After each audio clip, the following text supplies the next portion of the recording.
everybody, welcome to ICSC Thought Well by an Academy. I am Kirti Mehndiratta, your biology educator, and I hope you are doing absolutely well. तो आज का video है class 9 students के लिए, जिसके अंदर हम करने वाले हैं आपका पहला chapter, that is cell the unit of life. So without any further do we will start with a very beautiful analogy, that is कि आप जितनी भी बिल्डिंग्स अपने आसपास देख पा रहे हैं, चाहे वो कोई छोटी बिल्डिंग हो या कोई बहुत ही एनॉर्मस मार्वेलस स्ट्रक्चर हो, उन सब का सबसे बेसिक और छोटा यूनिट जो होता है वो होता है ब्रिक. यानी इस ब्रिक को डिफरेंट तरह से पाइल अप करके ही हमें जो इनॉर्मस स्ट्रक्चर होता है वो ऑब्टेन करा जाता है.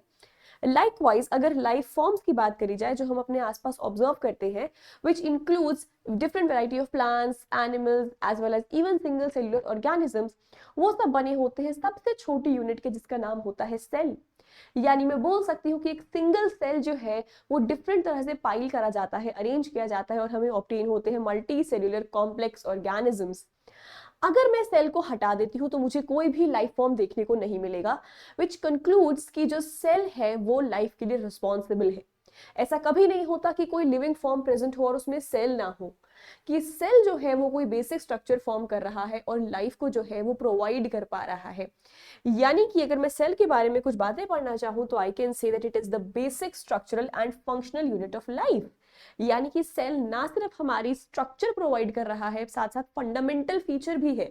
यानी वो सारे काम कर पा रहा है उस पर्टिकुलर ऑर्गेनिज्म को, उस particular cell, even single cell को भी अपना इंडिपेंडेंट एग्जिस्टेंस देने के लिए केपेबल होता है. It is present in all living organism, जैसा कि अभी हमने डिस्कस किया कि हर लिविंग ऑर्गेनिज्म के अंदर सेल पाया जाएगा. फिर चाहे वो ऑर्गेनिज्म एक सिंगल सेल का हो या मल्टी सेल्युलर हो, उसके पास सेल होगा ही होगा. Also known as the fundamental unit of life, can be observed with the help of a microscope. अब मोस्टली ये जो सेल्स होते हैं ना, ये माइक्रोस्कोपिक होते हैं, मतलब आप इनको अपनी नेकेड आई से नहीं देख पाते हैं. You need microscopes, even high resolution microscopes, जो कि आपको सेल का क्लियर पिक्चर दे पाएंगे. तो I can say maximum cells are your microscopic in nature. But कुछ सेल्स होते हैं जिनको आप अपनी नेकेड आई से देख पाते हैं, such as an ostrich egg. ये जो सेल होता है आपको अपनी आई से देख पा सकते हैं without the help of any microscope. But ऐसे सेल्स बहुत ही कम नंबर में होते हैं. यूजुअली आपको एक इंस्ट्रूमेंट यूज ही करना पड़ेगा सेल को प्रॉपर्ली विजुअलाइज करने के लिए. अब अगर मैं डिस्कस करूं कि किसने सेल डिस्कवर किया था, ये सेल की डिस्कवरी जिसने पूरी लाइफ फॉर्म का बेसिस बनाया है, ये कोई एक दिन का काम नहीं है. स्पेशली गिवन द टाइम, इतने सालों पहले जब डिस्कवरी हुई थी तब इतनी टेक्नोलॉजिकल एडवांसमेंट्स भी नहीं थे, इतने क्लियर कट इंस्ट्रूमेंट्स भी नहीं थे कि सेल को कंप्लीटली स्टडी किया जाए. बट स्टिल बहुत सारे साइंटिस्ट के एफर्ट से, बहुत सारे मॉड्यूलेशंस होके आज हमारे पास कुछ फीचर्स अवेलेबल है सेल के लिए थ्योरीज अवेलेबल है.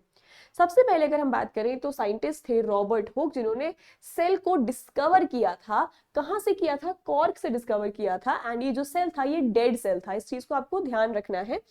तो इन्होंने सबसे पहले जो था वो प्रेजेंस बताया था एक सेल का. इसके बाद जो हमारे पास नेक्स्ट साइंटिस्ट आए, दे वर एंटन वॉन ल्यूवेनहॉक, जिनको आप कई कई जगह पे एवी ल्यूवेनहॉक देखने को मिलेंगे या फिर ल्यूवेनहॉक के नाम से आपको मिलेंगे. इन्होंने सबसे पहले फ्री लिविंग सेल डिस्कवर किए पॉन्ड वाटर में. और ये जो सेल था ये ऑब्वियसली लिविंग था, जैसा कि आपको स्टेटमेंट में लिखा भी है. तो पहली बार living cell was discovered by Anton von Leeuwenhoek. And dead cell किन्होंने दिया था? रॉबर्ट हुक ने दिया था. उसके बाद बात करी जाए न्यूक्लियस किसने डिस्कवर किया था, वो दिया था रॉबर्ट ब्राउन ने. अब स्टूडेंट्स यूजुअली यहाँ पे कंफ्यूज हो जाते हैं क्योंकि आपको Robert Hooke and Robert brown में कंफ्यूजन होता है. रॉबर्ट हुक ने जो था वो सेल दिया था, रॉबर्ट ब्राउन ने एक्चुअल में न्यूक्लियस दिया था. प्रोटोप्लाज्म जो टर्म होता है उनको कॉइन किया था परकिंजे ने. अब आप इसको याद कैसे करेंगे? ऑल्दो यहाँ से मैंने एज सच कोई बहुत टिपिकल क्वेश्चंस नहीं देखे हैं, बट स्टिल आप इसको एज अ नोट लिख सकते हैं कि protoplasm term was given bye परकिंजे. तो पी से प्रोटोप्लाज्म है, पी से परकिंजे है. उसके बाद आती है सेल की थ्योरी. एंड ये जो सेल की थ्योरी है इतने टाइम पहले दी गई थ्योरी है, बट स्टिल ये वाइडली एक्सेप्टेड थ्योरी है. सबसे पहले दो साइंटिस्ट ने थी जिनका नाम था स्क्लीडन एंड स्क्वान. अब जो स्क्लीडन थे वो एक्चुअली बॉटनिस्ट थे, मतलब वो प्लांट्स की स्टडी किया करते थे. एंड जो स्क्वान थे वो जोलॉजिस्ट थे, मतलब वो एनिमल्स की स्टडी किया करते थे. तो इन दोनों ने मिलकर एक सेल थ्योरी एस्टैब्लिश की, जिसके कुछ पर्टिकुलर पॉइंट्स है जो कि अभी हम आगे देखने भी वाले हैं. अब ये सेल थ्योरी जब एस्टैब्लिश हो गई तो कुछ समय बाद इसके अंदर मॉडिफिकेशन किया गया बाय रुडोल्फ वर्शो. एंड रुडोल्फ वर्शो जो थे उन्होंने सेल थ्योरी को थोड़ा सा, मैं बोल सकती हूँ, एक्सटेंड किया, एज वेल एज एक बहुत ही इंपॉर्टेंट पॉइंट उसके अंदर मेंशन किया. तो we will just have a look at what the cell theory was. Cell theory सबसे पहले जो प्रपोज की गई थी बाय स्क्लीडन एंड स्क्वन, जिनको मैंने बताया Schleiden was a botanist and Schwann was a zoologist, उन्होंने दो मेजर पॉइंट्स दिए। सबसे पहला पॉइंट था कि सेल जो है fundamental as well as structural unit बनाता है लाइफ फॉर्म्स का, एंड ये बात बिल्कुल करेक्ट है कि सेल बेसिस फॉर्म कर रहा है, लाइफ को ओरिजिनेट करवा रहा है, अपने फंक्शंस करवा सकता है। इवन एक सिंगल सेल भी खुद से इंडिपेंडेंटली एग्जिस्ट कर रहा है, मतलब ये सिंगल सेल भी बहुत पोटेंट होता है कि वो एग्जिस्ट कर सके विदाउट एनी एड, राइट। उसके बाद उन्होंने बोला all organisms are made up of one और more cells, which is also correct कि एक ऑर्गेनिज्म जो है या तो वो सिंगल सेल का बना होगा या वो मल्टी सेल्यूलर होगा। ऑर्गेनिज्म जो है वो एक या एक से ज्यादा सेल का बना होता है, विच इज ऑल्सो वेरी वैलिड, क्योंकि आज की डेट पे हम जानते हैं कि कुछ ऑर्गेनिज्म सिंगल सेल के होते हैं और कुछ ऑर्गेनिज्म मल्टी सेल्युलरिटी भी शो करते हैं, सच एज एग्जाम्पल्स ह्यूमन आप ले सकते हैं। अब इस थ्योरी को मॉडिफाई किया गया था बाय रुडोल्फ वर्शो, एंड रुडोल्फ वर्शो ने क्या किया, ये जो आपके दो पॉइंट्स थे सेल थ्योरी के, इनको कुछ ना कुछ मॉडिफाई किया। फर्स्ट पॉइंट उन्होंने एज इट इज रखा, उसमें कोई चेंज नहीं किया। सेकंड पॉइंट को उन्होंने मॉडिफाई करके जो था वो ये बोला कि जो सारे ऑर्गेनिजम्स हैं वो सेल या सेल के प्रोडक्ट्स के बने हुए हैं। मतलब ये बात ठीक है कि ऑर्गेनिज्म या तो एक से ज्यादा सेल का बना होगा, बट जो सेल है या फिर वो सेल प्रॉपर रहेगा या उसका कोई प्रोडक्ट रहेगा। तो मैं बेसिकली बोल सकती हूँ ये सेकंड पॉइंट जो था ये मॉडिफाइड एक तरह से पॉइंट था। इसके बाद उन्होंने थर्ड पॉइंट दिया that all cells arise from pre existing cell. इस पॉइंट को जो होता है मेजर एडिशन माना जाता है in the cell theory, reason being कि इनके दिमाग में क्वेश्चन आया था जिसकी वजह से इन्होंने सेल थ्योरी को मॉडिफाई किया कि cell theory which was given by Schleiden and Schwann was absolutely alright, but उसमें एक चीज मेंशन नहीं करी गई थी कि जो सेल है उसका ओरिजिनेशन कहां से हो रहा है।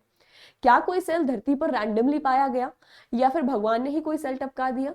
क्या रीजन था जो सेल हमें है आज को डेट पे देखने को मिल रहा है, इसका कोई एंसेस्ट्रल सेल है, कोई पेरेंट सेल है?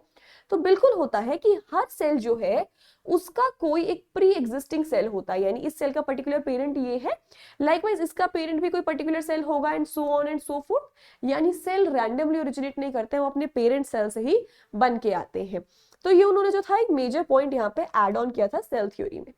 बात करी जाए सेल की शेप की, तो सेल के पास डिफरेंट शेप्स होते हैं, जैसे कि सर्कुलर हो सकता है सेल आपका, साथ साथ में आपका सेल बैसिलस की फॉर्म में पाया जा सकता है, यानी कि रॉड शेप होगा, स्पाइरल हो सकता है जैसे कि एंटन वॉन ल्यूवेनहॉक ने डिस्कवर किया था, और कॉमा शेप का भी हो सकता है जिसे बोला जाता है विब्रियो। तो ये आपके पास कुछ पर्टिकुलर शेप्स होते हैं जो कि आपको देखने को मिलते हैं सेल के अंदर, and reason for these different type of shapes of the cell is कि ये जो सेल्स होते हैं ये मल्टीपल फंक्शंस परफॉर्म करते हैं। तो किसी पर्टिकुलर सेल का फंक्शन कैसा है उसी के बेसिस पे उसकी जो होती है शेप डिटरमाइन करी जाती है। जैसे कि अगर हमारे आरबीसी की बात करें तो हमारे आरबीसी बाइकॉनकेव होते हैं, सो दैट उनका सरफेस एरिया ज्यादा हो एंड वो गैसियस एक्सचेंज एफिशिएंटली कर पाए। लाइकवाइज हमारे जो न्यूरॉन्स होते हैं वो बहुत ही लंबे और थिन होते हैं, सो दैट उनके पास जो इलेक्ट्रिकल इंपल्स का ट्रांसमिशन है वो ईज आउट हो जाए। तो हर सेल का जो शेप है वो कहीं ना कहीं उसके फंक्शन से रिलेटेड रहता है। अब हम पढ़ेंगे कि सेल का जो है वो क्लासिफिकेशन किस अकॉर्डिंग किया गया है। तो सेल को हमने सबसे पहले क्लासिफाई किया on the basis of number, जो कि हमें मिलते हैं यूनिसेल्युलर या फिर मल्टी सेल्युलर। यानी कि यूनि का मतलब होता है एक्चुअली वन, यानी ये ऐसे ऑर्गेनिजम्स हैं जो कि सिर्फ एक सिंगल सेल के बने हैं और एक सिंगल सेल इनकी पूरी दुनिया है, और ये सेल सारे फंक्शन खुद ब खुद कर सकता है, बहुत ही इजी इनका ऑर्गेनाइजेशन होता है। बाकी होते हैं मल्टी सेल्युलर, यानी इनके पास एक से ज्यादा सेल होगा, एंड ये सारे सेल्स एक दूसरे के साथ कोऑर्डिनेट करके जो होता है वो एक ऑर्गेनिज्म को जनरेट करते हैं, उसका फंक्शन करने में हेल्प करते हैं। जैसे कि हम ह्यूमंस की ही बात कर लेते हैं, we are actually multicellular in nature, और हमारे सभी सेल जो एक दूसरे के साथ कोऑपरेट और कोऑर्डिनेट करके काम करते हैं, डिवीजन ऑफ लेबर पाया जाता है। हर सेल को या हर ग्रुप ऑफ सेल को डिफरेंट फंक्शन अलॉट कर दिया जाता है, बट यूनिसेल्युलर में एक सिंगल सेल ही सारे काम करता है। दूसरा होता है on the basis of nucleus, तो हम प्रोकैरियोट और यूकैरियोट सेल्स जो होते हैं देखने को पाते हैं। ये क्या होते हैं अभी मैं आपको लेके चलूंगी इन पे, इनसे सबसे पहले हम डिस्कस कर लेंगे नंबर ऑफ सेल के बेसिस पे। तो ये जो होते हैं यूनिसेलुलर यानी सिंगल सेल के बने, जैसे कि अमीबा। मल्टी सेलुलर यानी कि जो बहुत सारे सेल्स के बने हैं, लाइक ह्यूमन बॉडी और प्लांट बॉडी ऑल्सो। यूनिसेलुलर में आप देख सकते हैं प्रोकैरियोट्स होते हैं, एक सिंगल सेल का बैक्टीरिया है, और ये सिंगल सेल ही जो होता है पूरी की पूरी लाइफ के लिए रिस्पॉन्सिबल होता है। मल्टी सेल्युलरिटी की बात करी जाए तो आप ह्यूमंस ले लीजिए, प्लांट्स ले लीजिए, एनिमल्स ले लीजिए, ये सब जो होते हैं यूकैरियोट्स यूनिसेलुलर में आते हैं, यानी इनके पास प्रॉपर मल्टीपल टाइप के सेल्स हैं, एंड हर सेल अपना एक dedicated function and role perform करता है। अब हम आ जाते हैं on the basis of nucleus, हमने सेल्स को कैसे क्लासिफाई किया है। तो हमारे पास दो तरह के सेल्स जो होते हैं वो पाए जाते हैं। पहला, जैसे कि आप यहाँ पे देख पा रहे हैं, ये एक ऐसा सेल है जो कि बहुत ही सिंपल तरह का सेल होता है, इसके पास एक ट्रू न्यूक्लियस ही नहीं होता है। ऐसे सेल को बोला जाता है प्रोकैरियोटिक सेल।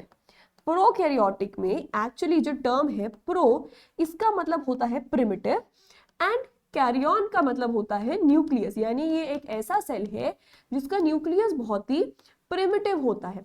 अब होना भी चाहिए, बिकॉज धरती पर सबसे पहले आने वाले सेल आपके प्रोकैरियोटिक सेल थे। अब अगर प्रोकैरियोटिक सेल है तो ऑब्वियसली इसमें ज्यादा एडवांसमेंट तो नहीं हुए होंगे। जैसे कि आप सोचिए कि जो मोबाइल फोन्स आज एग्जिस्ट करते हैं एज कम्पेयर टू 15 साल पहले, वो बहुत ही बेसिक आईफोन्स या फोन्स हुआ करते थे, क्योंकि उनमें ज्यादा टेक्नोलॉजिकल एडवांसमेंट नहीं थी। ओवर द इयर्स आज के टाइम पे जो फोन्स प्रेजेंट है बहुत ही latest and up to date phones होते हैं। लाइकवाइज ये सेल बहुत ही पहले आए थे, इसलिए इनके पास कुछ अंदर कुछ खास स्ट्रक्चर्स नहीं होते हैं। इनफैक्ट अगर मैं आपको बताऊं, इनके पास एक ट्रू न्यूक्लियस भी नहीं होता है। जो जेनेटिक मटेरियल होता है डीएनए, वो बस रैंडमली न्यूक्लियस में कहीं ना कहीं नहीं पाया जाके साइटोप्लाज्म के अंदर ही डंप किया जाता है गुच्छे में। इसका नाम दिया जाता है न्यूक्लियोइड, राइट। क्योंकि ये कोई ट्रू न्यूक्लियस तो है नहीं, तो मैं बोलूंगी कि it is basically a nucleus like structure, but it is not a true nucleus. Nucleus like है बट ट्रू न्यूक्लियस नहीं होता है, राइट। इसके पास सेल वॉल होगी, मेम्ब्रेन होगी। लेट अस से ये सेल वॉल है, ये सेल मेम्ब्रेन है इसकी।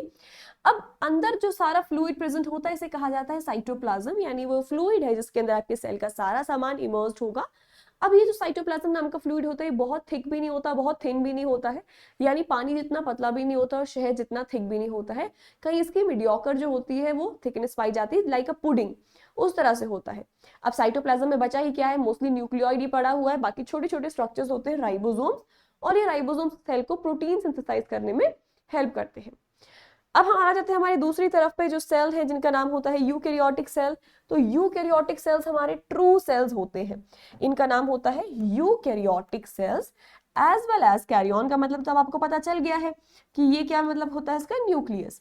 अब यू का मतलब होता है एक्चुअल में ट्रू सेल, यानी इनके पास ट्रू न्यूक्लियस होगा, ये ट्रू मायने में एक सेल होगा, इसके पास सारे ऑर्गेनल्स होंगे, ऑर्गेनल्स अपना इंडिपेंडेंट फंक्शन करेंगे और इस सेल को एक इंडिपेंडेंट एग्जिस्टेंस प्रोवाइड करने में हेल्प करेंगे। अब आप सोचेंगे मैम ऑर्गेनल्स क्या होता है। जैसे कि आपके पास कोई रूम होता है, आप किसी रूम को guest room, bedroom, drawing room क्यों बोलते हैं, क्योंकि उसके अंदर उस रूम के फंक्शन से रिलेटेड कंपोनेंट्स होते हैं, आइटम्स होते हैं। यानी वो बेडरूम ही क्या जिसके पास कोई बेड ना हो, जिसके पास कोई मैट्रेस ना हो। तो एक रूम को, पर्टिकुलर रूम बनाने के लिए कुछ एलिमेंट्स की रिक्वायरमेंट होती है। लाइकवाइज जो सेल होता है उसके अंदर बहुत सारे छोटे छोटे ऑर्गेनल्स बनाते हैं, इस प्रॉपर सेल को एक सेल बना लेते हैं।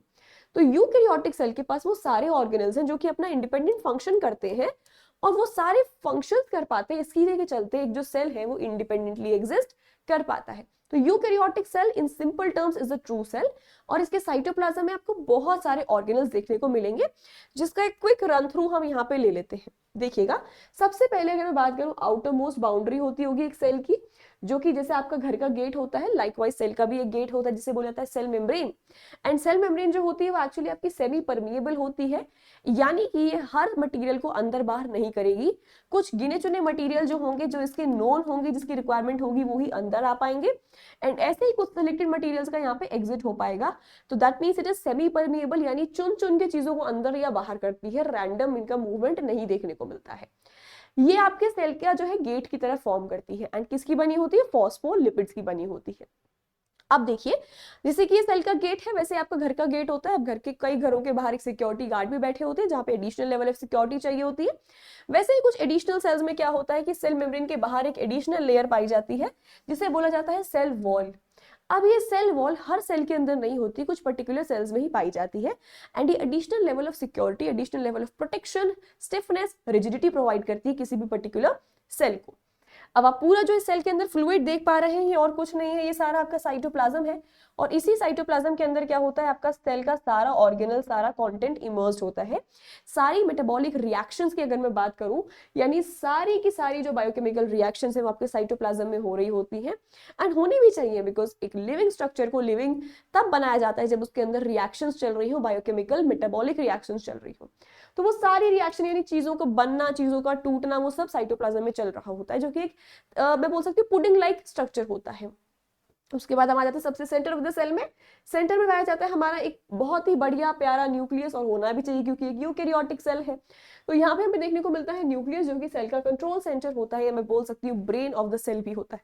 अब ये जो स्ट्रक्चर है ये आपके सेल के सारे डिसीजन लेने के लिए रिस्पॉन्सिबल है। क्यों है? क्योंकि इसके पास अंदर पाया जाता है DNA, that is actually your deoxyribonucleic acid, जिसके पास सारी इंफॉर्मेशन होती है, आप कैसे दिखेंगे, कैसे परफॉर्म करेंगे, कैसे आपके सेल्स एक दूसरे से कम्युनिकेट करेंगे, everything is stored with this DNA. अब आप न्यूक्लियस के बाहर देखिए पतले पतले आपको स्टैक लाइक स्ट्रक्चर देखने को मिल रहे हैं। इन स्टैक्स का नाम होता है आपका एंडोप्लाज्मिक रेटिकुलम। अब ये जो एंडोप्लाज्मिक रेटिकुलम होता है स्टूडेंट्स, यहाँ पर एक्चुअली में आपके प्रोटीन या फिर लिपिड का सिंथेसिस होता है। एंडोप्लाज्मिक रेटिकुलम आपके दो टाइप्स के होते हैं, या तो होता है ये स्मूथ एंडोप्लाज्मिक रेटिकुलम या फिर हो सकता है ये रफ एंडोप्लाज्मिक रेटिकुलम। अगर ये स्मूथ एंडोप्लाज्मिक रेटिकुलम है तो इसके ऊपर कोई भी राइबोसोम नहीं होगा, और अगर ये रफ एंडोप्लाज्मिक रेटिकुलम होता है तो इसके ऊपर पाए जाते हैं राइबोसोम्स, और राइबोसोम्स एक्चुअली प्रोटीन के सिंथेसिस में हेल्प करते हैं। तो मान लीजिए कि यहाँ पर जो है ये पूरा आपका रफ एंडोप्लाज्मिक रेटिकुलम है, यानी यहाँ पर सारे प्रोटीन्स बनेंगे।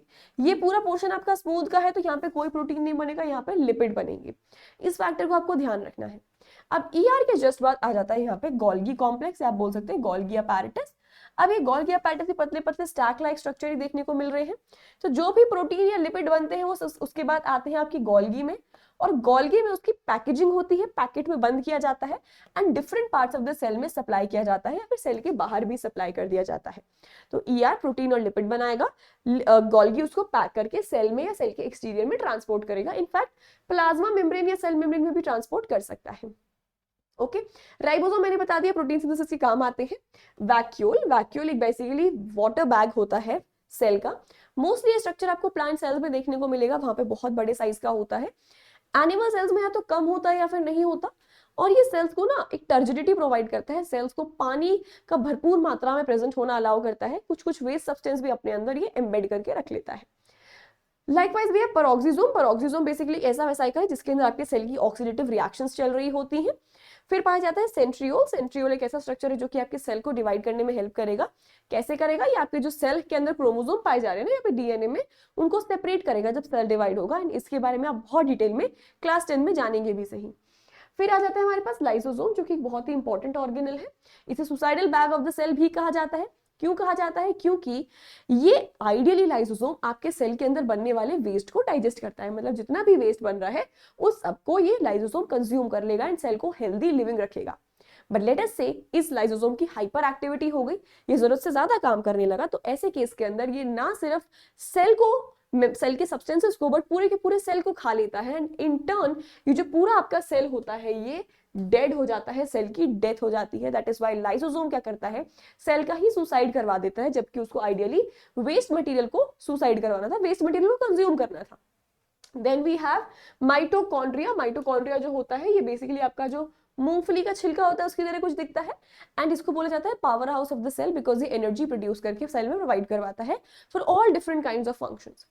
एक और स्ट्रक्चर होता है जिसे बोला जाता है क्लोरोप्लास्ट, जो कि स्पेशली पाया जाता है प्लांट सेल्स के अंदर, एंड वो स्ट्रक्चर प्लांट सेल्स में फोटोसिंथेसिस करने में हेल्प करता है। यहाँ पे हमने कुछ डिफरेंसेस जो है लिख लिए हैं कि न्यूक्लियस प्रोकैरियोट में नहीं होता, यूकैरियोट में होता है। मेम्ब्रेन बाउंड ऑर्गेनल्स भी नहीं होते प्रोकैरियोट में, यूकैरियोट में होते हैं। प्रोकैरियोट छोटा रखता है क्योंकि ऑब्वियसली उसके पास कोई भी ऑर्गेनल ही नहीं है तो साइज ऑटोमेटिकली छोटा होगा। यूकैरियोट बड़े होते हैं। प्रोकैरियोट में डीएनए सर्कुलर होता है, यूकैरियोट में लीनियर होता है। राइबोसोम का टाइप बहुत इंपॉर्टेंट है क्योंकि प्रोकैरियोट के अंदर जो राइबोसोम्स होते हैं एक्चुअली वो पाए जाते हैं 70S टाइप के, बट यूकैरियोट में पाए जाते हैं 80S टाइप के। सेल डिवीजन बाइनरी फिजन से होता है, यहाँ पे माइटोसिस मियोसिस होती है। सेल वॉल बनी होती है यहाँ पे पेप्टाइडोग्लाइकन की, क्योंकि मोस्टली बैक्टीरिया होते हैं। यहाँ पे आपके पास अगर प्लांट है तो सेल्यूलोज की होगी, फंगस है तो काइटिन की होगी, एनिमल सेल है तो सेल वॉल होगी ही नहीं। That is why I told कि सेल वॉल सिर्फ सिलेक्टेड ऑर्गेनिजम्स में पाई जाती है। फ्लैजिला जो होगा अगर आपके प्रोकैरियोट में पाया जाएगा तो फ्लैजिलिन का बनेगा, एंड अगर यूकैरियोट में पाया जाएगा तो माइक्रोट्यूब्यूल्स का बन के पाया जाएगा। Moving forward to our plant and animal cells. अब प्लांट एंड एनिमल सेल्स के अंदर देखो कौन से ऑर्गेनल यहाँ पे कॉमन है। ये पर्टिकुलर ऑर्गेनिजम्स जो आपको देखने को मिलते हैं प्लांट सेल्स के अंदर, ये कुछ कॉमन ऑर्गेनल्स होते हैं जो दोनों में पाए जाते हैं। जैसे राइबोसोम्स प्रोटीन बनाएगा, लाइसोसोम्स सारा वेस्ट मटेरियल एक्यूमुलेट करके उसको डिस्ट्रॉय करेगा, न्यूक्लियस कंट्रोल सेंटर इसके अंदर आपका बनेगा सारा राइबोसोम, माइटोकॉन्ड्रिया एनर्जी देगा, आरईआर बेसिकली आपका सारा का सारा प्रोटीन बनाएगा, एसईआर लिपिड बनाएगा। वैक्यूल आप सेल की अगर बात करी जाए, वैक्यूल देखो बहुत बड़ा सारा होता है। वैक्यूल एनिमल सेल में या तो बहुत छोटा होगा या फिर नहीं भी हो सकता है। पेरोक्सिसोम जहां पर आपकी जो है सारी ऑक्सीडेटिव रिएक्शंस चल रही हैं। गोल्गी में सारा का सारा प्रोटीन पैकेजिंग हो रही है, लिपिड पैकेजिंग हो रही है, सेल मेम्ब्रेन एंड साइटोप्लाज्म। कुछ कॉमन ऑर्गेनल्स यहाँ पर मेंशन किए गए हैं जो दोनों में है। स्पेसिफिक ऑर्गेनल्स की बात करी जाए तो क्लोरोप्लास्ट जो कि फोटोसिंथेटिक पिगमेंट यानी कि क्लोरोफिल कंटेन करता है, वो सिर्फ प्लांट्स में होगा। अमाइलोप्लास्ट जो कि obviously it is a type of plastid only. Cell wall सिर्फ और सिर्फ बेटा प्लांट सेल में होती है, एनिमल सेल्स में कोई सेल वॉल नहीं होती है, ध्यान रखेंगे आप ये। इसकी मैक्सिमम प्रोटेक्शन सिर्फ और सिर्फ इसकी सेल मेम्ब्रेन ही करती है। फिर होते हैं यहाँ पे माइक्रोट्यूब्यूल्स जो कि एक्चुअली में आपके सेल को साइटोस्केलेटन प्रोवाइड करते हैं, एंड सेंट्रियोल जो कि सेल डिवीजन में आपको हेल्प करेगा सेल के अंदर। हम एक बार देख लेंगे इनके कुछ पर्टिकुलर डिफरेंसेस। तो प्लांट सेल में सेल वॉल होती है, सेल्यूलोज की बनी होती है, बट एनिमल सेल्स में नहीं होती है। बात करी जाए उनके शेप की तो प्लांट सेल का फिक्स शेप होता है, एनिमल सेल अपना शेप चेंज भी कर सकते हैं बिकॉज इनके पास सेल मेम्ब्रेन जो होती है वो फ्लेक्सिबल होती है, सेल वॉल तो होती ही नहीं है। प्लांट सेल के पास सेल वॉल होती है तो इस वजह से अपनी शेप चेंज नहीं कर पाते हैं। क्लोरोप्लास्ट की बात करी जाए प्लांट्स में होते हैं, एनिमल्स में तो ऑब्वियसली नहीं होंगे, तभी एनिमल्स जो होते हैं वो हीटरोट्रॉफिक होते हैं। वैक्यूल की बात करी जाए तो वैक्यूल एक इंपॉर्टेंट पॉइंट है जो कि आपको पता होना चाहिए कि ये बहुत बड़े होते हैं प्लांट सेल के अंदर, एनिमल सेल में या तो नहीं होंगे या बहुत छोटे होंगे। एक सेल वॉल को भी मार्क कर लेना बिकॉज यहाँ से भी बहुत सारे क्वेश्चंस आते हैं। सेंट्रोसोम या सेंट्रियोल जो होते हैं आपके प्लांट सेल्स में या तो नहीं होंगे या बहुत कम होंगे, एनिमल सेल्स में होते हैं जो कि सेल डिवीजन में हेल्प करते हैं, मैंने बताया क्रोमोसोम या उसका सेपरेशन करने में हेल्प करते हैं ड्यूरिंग सेल डिवीजन। प्लास्टिड वही अगेन आपके किसके अंदर पाया जाता है, प्लांट सेल्स में, एनिमल सेल्स में नहीं होता। एनर्जी स्टोरेज प्लांट सेल में होती है in the form of starch, but in animal cells होती है ग्लाइकोजन के फॉर्म में, इसको भी जरा मार्क कर लो। लाइसोसोम प्लांट सेल्स में नहीं होते, एनिमल सेल में ज्यादा होते हैं। प्लांट सेल ऑब्वियसली ऑटोट्रॉफिक होगा, एनिमल्स तो कहाँ ही ऑटोट्रॉफिक होते हैं, हीटरोट्रॉफिक होते हैं। तो ये था हमारे पास ओवरऑल एक सेल चैप्टर का डिस्कशन जिसको अभी हमने कंप्लीट किया है। आई होप आपको चीजें समझ में आई हो, but if there is any doubt you can drop it down in the comment section and I will get back to you. Till then students keep learning, have a nice day and thank you so much.